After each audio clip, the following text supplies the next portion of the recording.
Michael Talbot, the 1st of September 2007. Michael Talbot nos desvela curiosos fenómenos que no tienen explicación para la ciencia moderna, pero que sí pueden interpretarse mediante la física cuántica o modelos teóricos como el paradigma holográfico. Según él, el universo es un gigantesco holograma, una proyección tridimensional que nuestra mente se encarga de recrear, y la realidad tangible de nuestras vidas cotidianas es realmente una ilusión, igual que una imagen holográfica. De esta manera, el tiempo y el espacio no son más que productos de nuestra manera de percibir, pero estamos tan programados para aceptar estos conceptos como categorías absolutas que nos cuesta incluso imaginarlo. El paradigma holográfico no solo sirve para explicar fenómenos de la física y la neurología que la ciencia clásica es incapaz de interpretar, sino que pone de manifiesto que la ciencia no está libre de prejuicios ni es tan objetiva como nos quieren hacer creer los científicos, ya que el universo abarca bastante más de lo que nos permite percibir nuestra cosmovisión actual. Michael Talbot. El universo holográfico. Una visión nueva y extraordinaria de la realidad EPUB 1.0. HAL 9002 Edición original. The Holographic Universe. 1991. Edición española. Primera edición, septiembre de 2007. Traducción, Carmen González del Hierro Valdés. Para Alexandra, Chad, Ryan, Larry Joe y Sean con cariño. Los nuevos datos son de una importancia tan trascendental que podrían revolucionar nuestra manera de entender la psique humana, la psicopatología y el proceso terapéutico. La trascendencia de algunas observaciones hace que superen el marco de la psicología y la psiquiatría y representen una seria contradicción del paradigma newtoniano cartesiano actual. Podrían cambiar drásticamente la imagen que tenemos de la naturaleza humana, de la cultura y la historia y de la realidad. Stanislav Grof en relación con los fenómenos holográficos en The Adventure of Self-Discovery. Agradecimientos. Escribir es siempre un trabajo de colaboración y son muchas las personas que han contribuido a la producción del presente libro de diversas maneras. No es posible nombrarlas a todas, pero hay unas cuantas que merecen una mención especial. Entre ellas están Barbara Brennan, Larry Dossi, Brenda Dunn, Elizabeth Bu, Fenske Gordon, Globus, Jim Gordon, Stanislav Grof, Francine Howland, Valerie Hunt, Robert Chan, Ronald Wonghue, Mary Orser F., David Pitt, Elizabeth Rauscher, Beatrice Ricci, Peter M., Roicevich, Abner Shimoni, Bernie Siegel T., Srinivasan Whitley, Strieber Russell Targ, William A. Tiller, Montague Ullman, Leal Watson, Joel L. Witten, Fred Allen Wolfe, and Richard Zarrow, who were also generous with their time and ideas. Carol Ann Dreyer por su amistad, perspicacia y apoyo y por su generosidad infinita a la hora de compartir su profundo talento. Kenneth Ring, por horas de conversación fascinante y por introducirme en la lectura de los textos de Henry Corbin. Stanley Krippner por tomarse el tiempo de llamarme o dejarme una nota siempre que encontraba nuevos ejemplos sobre la idea holográfica. Terry Oleson por su tiempo y por permitirme amablemente utilizar su diagrama del hombrecito de la oreja. Michael Grosso por su conversación que induce a la reflexión y por ayudarme a localizar varias obras de referencia sobre milagros poco conocidas. Brendan O'Regan, del Instituto de Ciencias Noéticas, por sus importantes aportaciones al tema de los milagros y por ayudarme a encontrar información sobre los mismos. Mi amigo desde hace mucho tiempo, Peter Brunges, por utilizar sus contactos universitarios para ayudarme a obtener varias obras de referencia difíciles de encontrar. Judith Hooper, por prestarme numerosos libros y artículos de su extensa colección de publicaciones sobre la idea holográfica. Susan Cowles, del Museo de la Holografía de Nueva York, por ayudarme a seleccionar ilustraciones para el libro. Kerry Brace, por compartir conmigo sus pensamientos sobre la aplicación de la idea holográfica en el pensamiento hindú. De sus escritos he tomado prestada la idea de utilizar el holograma de la princesa Leia de la película La Guerra de las Galaxias para empezar el libro.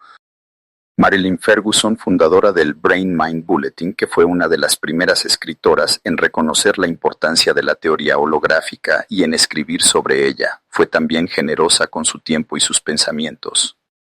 El lector observador se dará cuenta de que mi resumen de la visión del universo que surge cuando se consideran conjuntamente las conclusiones de Bohm y de Pribram al final del capítulo 2 en realidad es una pequeña paráfrasis de las palabras que utiliza ella en su obra Éxito de ventas, The Aquarian Conspiracy. Mi incapacidad para encontrar una forma diferente y mejor para resumir la idea holográfica debería contemplarse como testimonio a la claridad y capacidad de síntesis que demuestra Marilyn Ferguson como escritora. El personal de la American Society for Psychical Research por su ayuda para localizar referencias, fuentes y los nombres de las personas pertinentes. Martha Visser y Sharon Scoiler por su ayuda en la investigación para el libro. Ross Whetstone del Village Voice, que me pidió que escribiera el artículo que empezó todo. Claire Sion, de Simon y Schuster, que fue la primera en sugerirme que escribiera un libro sobre la idea holográfica. Lucy Kroll y Barbara Hogenson por ser las mejores agentes posibles. Lawrence P. Ashmead, de HarperCollins por creer en el libro, y John Mitchell por su amable y perspicaz corrección. Si hay alguien a quien he dejado fuera sin advertirlo, le ruego que me perdone. A todos los que me han ayudado a que este libro vea la luz, tanto los que he nombrado como los que no, mi agradecimiento más profundo. Introducción.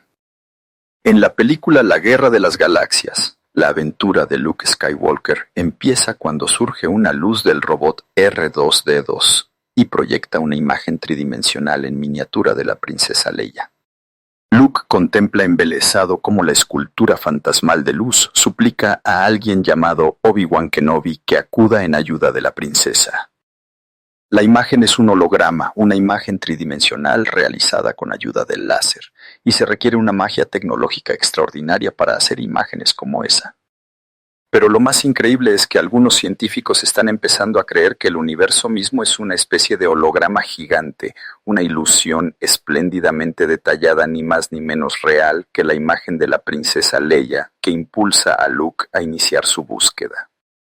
Por decirlo de otra manera, hay indicios que sugieren que nuestro mundo y todo lo que contiene, desde los copos de nieve hasta los arces, y desde las estrellas fugaces a los electrones en órbita, también son imágenes fantasmales solamente, proyecciones de un nivel de realidad tan alejado del nuestro que está literalmente más allá del espacio y del tiempo.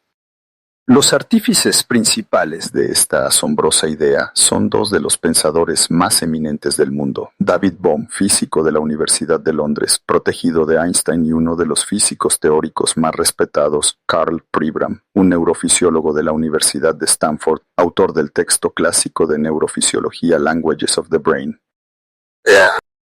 Lo intrigante es que Bohm y Pribram llegaron a sus conclusiones respectivas de manera independiente mientras trabajaban desde dos direcciones muy diferentes. Bohm solo se convenció de la naturaleza holográfica del universo tras años de insatisfacción con la incapacidad de las teorías clásicas para explicar los fenómenos que encontraba en la física cuántica.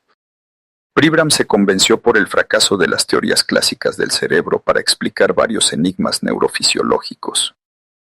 Sin embargo, una vez que formaron sus opiniones, Bohm y Pribram se dieron cuenta enseguida de que el modelo holográfico explicaba también otros muchos misterios, entre los que se cuentan la aparente incapacidad de cualquier teoría, por exhaustiva que fuera, para explicar todos los fenómenos de la naturaleza, la capacidad de los individuos que solo oyen por un oído para determinar la dirección de la que proviene el sonido, y nuestra capacidad para reconocer la cara de alguien a quien no hemos visto en muchos años, aunque haya cambiado considerablemente desde entonces.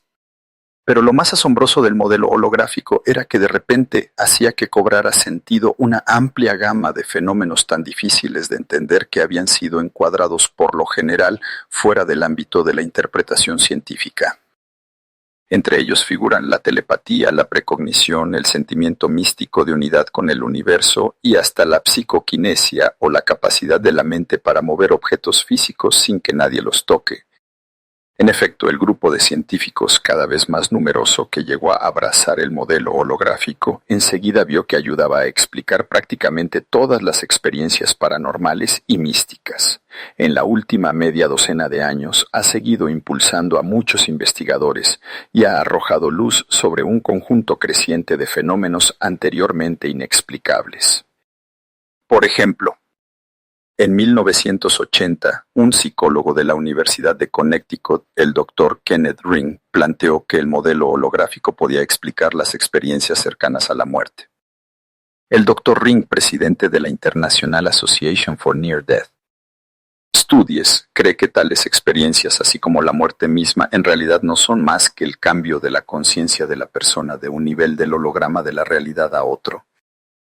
En 1985, el Dr. Stanislav Grof, director de investigación psiquiátrica en el Maryland Psychiatric Research Center y profesor colaborador de psiquiatría en la Escuela de Medicina de la Universidad Johns Hopkins, publicó un libro en el que llegaba a la conclusión de que los modelos existentes de neurofisiología cerebral eran inadecuados y que solo el modelo holográfico podía explicar cosas tales como las experiencias arquetípicas, los encuentros con el inconsciente colectivo y otros fenómenos inusuales que se experimentan en los estados alterados de conciencia.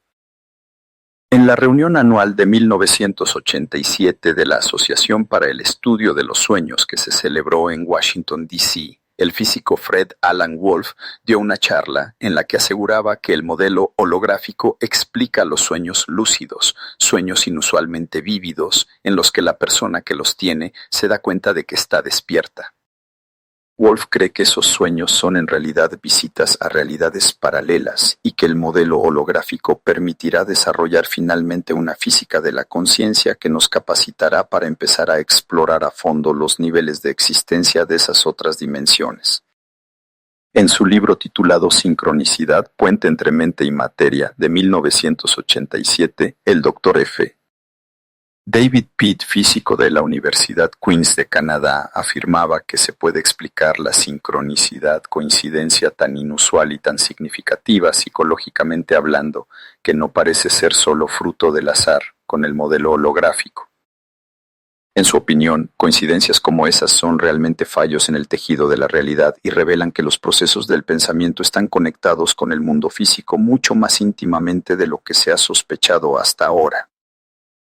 Estos apuntes son solo una muestra de las ideas sugerentes que inducen a la reflexión que analizaremos en el presente libro. Muchas son extraordinariamente polémicas. En efecto, el modelo holográfico en sí es un tema muy debatido y la mayoría de los científicos no lo acepta bajo ningún concepto. Sin embargo, y como veremos, lo apoyan muchos pensadores importantes y admirables que creen que puede ser la imagen más precisa de la realidad que tenemos hasta la fecha. El modelo holográfico también ha recibido un respaldo espectacular por parte de no pocos experimentos. En el campo de la neurofisiología, numerosos estudios han corroborado varias predicciones de Pribram sobre la naturaleza holográfica de la memoria y de la percepción. De manera similar, un experimento famoso realizado en 1982 por un equipo de investigación dirigido por el físico Alain Aspect en el Institute of Theoretical and Applied Optics de París demostró que la red de partículas subatómicas que compone el universo físico, el verdadero tejido de la propia realidad, posee lo que parece ser una innegable propiedad holográfica. También discutiremos sus conclusiones en este libro. Además de las pruebas experimentales, hay varias cosas que confieren autoridad a la hipótesis holográfica. Quizá los factores más importantes sean el carácter y los logros de los dos hombres que dieron origen a la idea. Al comienzo de sus carreras y antes de que el modelo holográfico fuera siquiera un destello en sus pensamientos, ambos acumularon triunfos que habrían llevado a la mayoría de los investigadores a dormirse en los laureles el resto de sus vidas académicas. En la década de 1940, Pribram hizo un trabajo pionero sobre el sistema límbico, una zona del cerebro que tiene que ver con las emociones y la conducta. Y también se considera un hito la obra de Bohm del decenio de 1950 sobre la física de los plasmas. Pero más significativo todavía es que ambos se hayan distinguido también de otra manera, Es una manera que rara vez pueden reclamar para sí los hombres y mujeres más brillantes, porque no se mide meramente por la inteligencia ni por el talento siquiera. Se mide por el coraje, por la tremenda resolución que supone mantener las propias convicciones, incluso frente a una oposición sobrecogedora.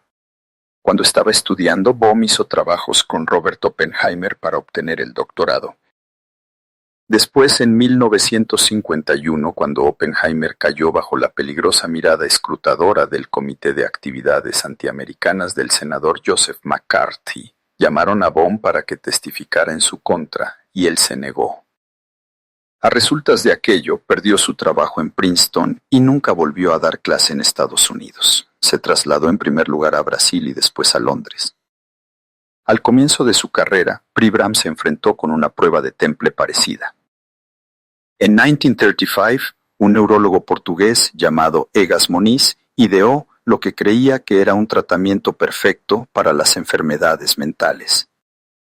Descubrió que perforando el cráneo de un individuo con un instrumento quirúrgico y separando la corteza prefrontal del resto del cerebro podía hacer que los pacientes más problemáticos se volvieran dóciles.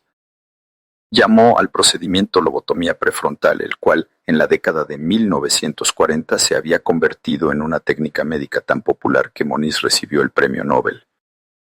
En los años 50 el procedimiento conservaba su popularidad y, al igual que las escuchas de McCarthy, se convirtió en una herramienta para acabar con las personas indeseables, culturalmente hablando. Su utilización con esa finalidad estaba tan aceptada que el cirujano Walter Freeman, que abogaba abiertamente a favor del procedimiento en Estados Unidos, escribió sin avergonzarse que las lobotomías hacían ciudadanos americanos buenos de los inadaptados de la sociedad, los esquizofrénicos, homosexuales y radicales. En esa época apareció en escena Pribram. Pero, a diferencia de muchos de sus colegas, él creía que no estaba bien manipular el cerebro de otra persona tan temerariamente. Sus convicciones eran tan profundas que, mientras trabajaba como un joven neurocirujano en Jacksonville, Florida, se opuso a los criterios médicos aceptados de la época y se negó a permitir que se realizaran lobotomías en la sala que estaba bajo su supervisión. Posteriormente, mantuvo en Yale esa misma postura controvertida, y sus opiniones, radicales en aquel entonces, casi le hicieron perder su trabajo. El compromiso de Bohm y Pribram para mantener aquello en lo que creían sin importarles las consecuencias es evidente también en lo que se refiere al modelo holográfico. Como veremos, exponer su nada desdeñable reputación apoyando una idea tan polémica no es el camino más fácil que podía haber tomado cada uno de ellos. Tanto el valor como la visión que ambos demostraron en el pasado da importancia nuevamente a la idea holográfica. Por último, otro indicio favorable al modelo holográfico es lo paranormal mismo. No se trata de un asunto menor porque en las últimas décadas se ha acumulado un extraordinario conjunto de pruebas que sugiere que nuestra interpretación actual de la realidad, la imagen sólida y confortable del mundo de palos y piedras que aprendimos todos en las clases de ciencias del instituto, es una imagen equivocada. Como ninguno de los modelos científicos clásicos puede explicar los descubrimientos paranormales, la ciencia en general prescinde de ellos.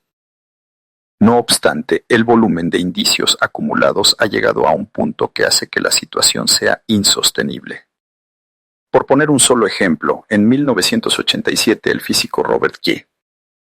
Jahn y la psicóloga clínica Brenda J. Dunn, ambos de la Universidad de Princeton, anunciaron que, tras una década de experimentación rigurosa en el Princeton Engineering Anomalies Research Laboratory, habían acumulado datos inequívocos de que la mente puede interaccionar físicamente con la realidad física. Más en concreto, Jahn y Dunn averiguaron que los seres humanos son capaces de influir en el funcionamiento de cierta clase de máquinas simplemente con la concentración mental. Era un descubrimiento asombroso que no tenía explicación con arreglo a la imagen habitual de la realidad. Sin embargo, se puede explicar de acuerdo con la idea holográfica. Y a la inversa, Los acontecimientos paranormales, como no se pueden explicar según nuestra interpretación científica actual, piden a gritos una forma nueva de contemplar el universo, un paradigma científico nuevo. Este libro, además de mostrar cómo puede explicar el modelo holográfico lo paranormal, examinará también cómo los indicios cada vez más numerosos en favor de lo paranormal parecen necesitar a su vez la existencia de dicho modelo. El hecho de que nuestra visión científica actual no pueda explicar lo paranormal es solo una de las razones que justifica que siga siendo un tema tan controvertido. Otra de esas razones es que muchas veces es muy difícil captar con precisión el funcionamiento psíquico en el laboratorio, lo cual ha llevado a muchos científicos a concluir que por lo tanto no existe. En el presente libro discutiremos también esa dificultad aparente. Un conocido físico, su opinión sobre un experimento parapsicológico en concreto. El físico, que tenía fama de escéptico en cuanto se refería a los fenómenos paranormales, me miró y con gran autoridad afirmó que los resultados no revelaban pruebas de funcionamiento psíquico alguno, sea cual fuere. Yo no había visto aún los resultados, pero como respetaba la inteligencia del físico y su reputación, acepté su juicio sin cuestionarlo. Posteriormente, cuando examiné los resultados por mí mismo, me quedé pasmado al descubrir que el experimento había arrojado indicios muy sorprendentes de capacidad psíquica. Me di cuenta entonces de que hasta los científicos famosos pueden tener actitudes parciales y puntos flacos. Desgraciadamente es una situación que se da con frecuencia en la investigación de lo paranormal. En un artículo reciente publicado en American Psychologist, el psicólogo de Yale, Irving L. Child, examinaba el tratamiento que la comunidad científica establecida había dado a una serie muy conocida de experimentos PES con el sueño, llevados a cabo en el Centro Médico Maimónides de Brooklyn, Nueva York. A pesar de que los experimentos habían revelado datos espectaculares en apoyo de la PES, percepción extrasensorial, Child averiguó que la comunidad científica había prescindido del trabajo casi por completo. Y más penoso aún fue el descubrimiento de que el puñado de publicaciones científicas que se habían tomado la molestia de comentar los experimentos había tergiversado la investigación tan gravemente que su importancia quedó completamente oscurecida. ¿Cómo es posible? Una razón es que la ciencia no es siempre tan objetiva como nos gustaría creer. Miramos a los científicos con un cierto temor reverencial y cuando nos dicen algo, estamos convencidos de que tiene que ser verdad. Olvidamos que son humanos simplemente y están sujetos a los mismos prejuicios religiosos, filosóficos y culturales que el resto de nosotros. Es una pena porque, como pondrá de manifiesto el libro, hay una gran cantidad de indicios que demuestran que el universo abarca bastante más de lo que permite nuestra cosmovisión actual. Ahora bien, ¿por qué la ciencia opone tanta resistencia a lo paranormal en particular? Esta cuestión es más difícil. Según el Dr. Bernice Siegel, cirujano de Yale y autor del libro Éxito de ventas, amor, medicina milagrosa, al comentar la resistencia que encontraron sus opiniones poco ortodoxas sobre la salud, se debe a que la gente es adicta a sus creencias. En su opinión, por eso hay personas que se comportan como los adictos cuando intentas cambiar sus creencias. Parece que la observación de Siegel encierra una gran verdad, que tal vez ese es el motivo de que muchas de las revelaciones y los avances más importantes de la civilización fueran recibidos en un principio con un rechazo apasionado. Somos adictos a nuestras creencias y actuamos como adictos cuando alguien intenta arrancarnos el opio poderoso de nuestros dogmas. Y como la ciencia occidental ha dedicado varios siglos a no creer en lo paranormal, no va a renunciar a su adicción a la ligera. Soy un hombre afortunado. Siempre he sabido que en el mundo había algo más que lo que se acepta generalmente. Crecí en una familia de psíquicos y, desde una temprana edad, experimenté de primera mano muchos de los fenómenos de los que hablaremos en el libro. En alguna ocasión relataré unas cuantas experiencias propias, cuando sea pertinente en relación con el tema que se esté tratando.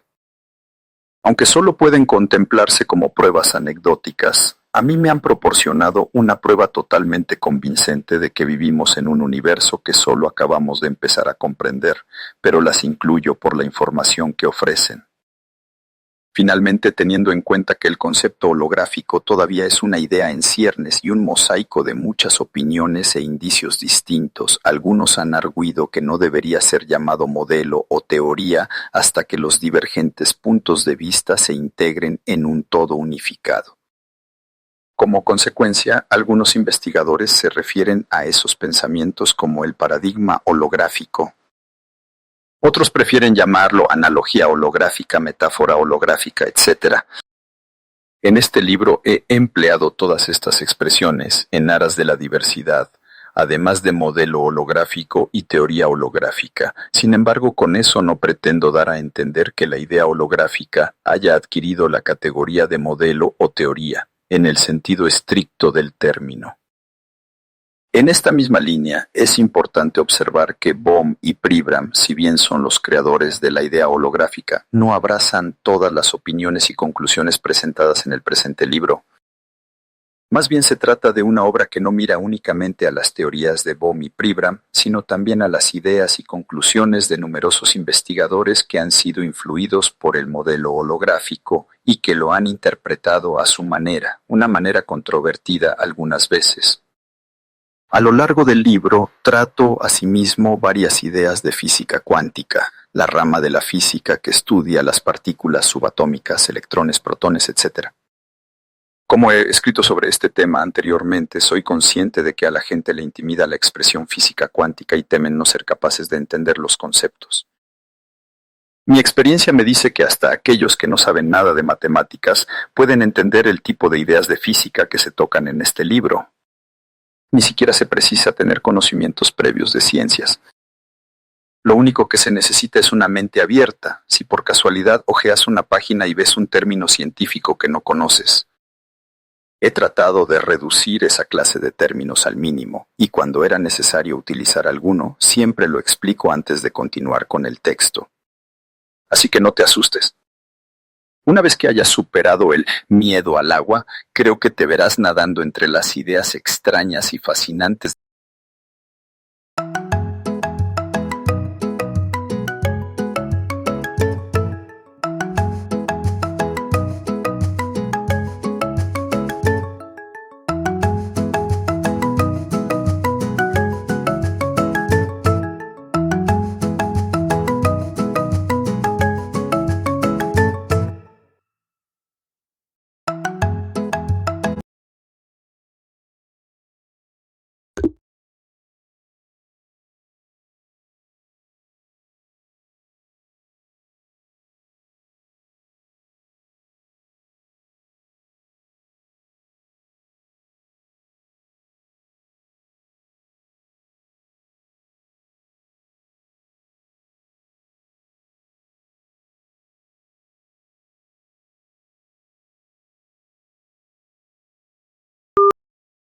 con mucha más facilidad de lo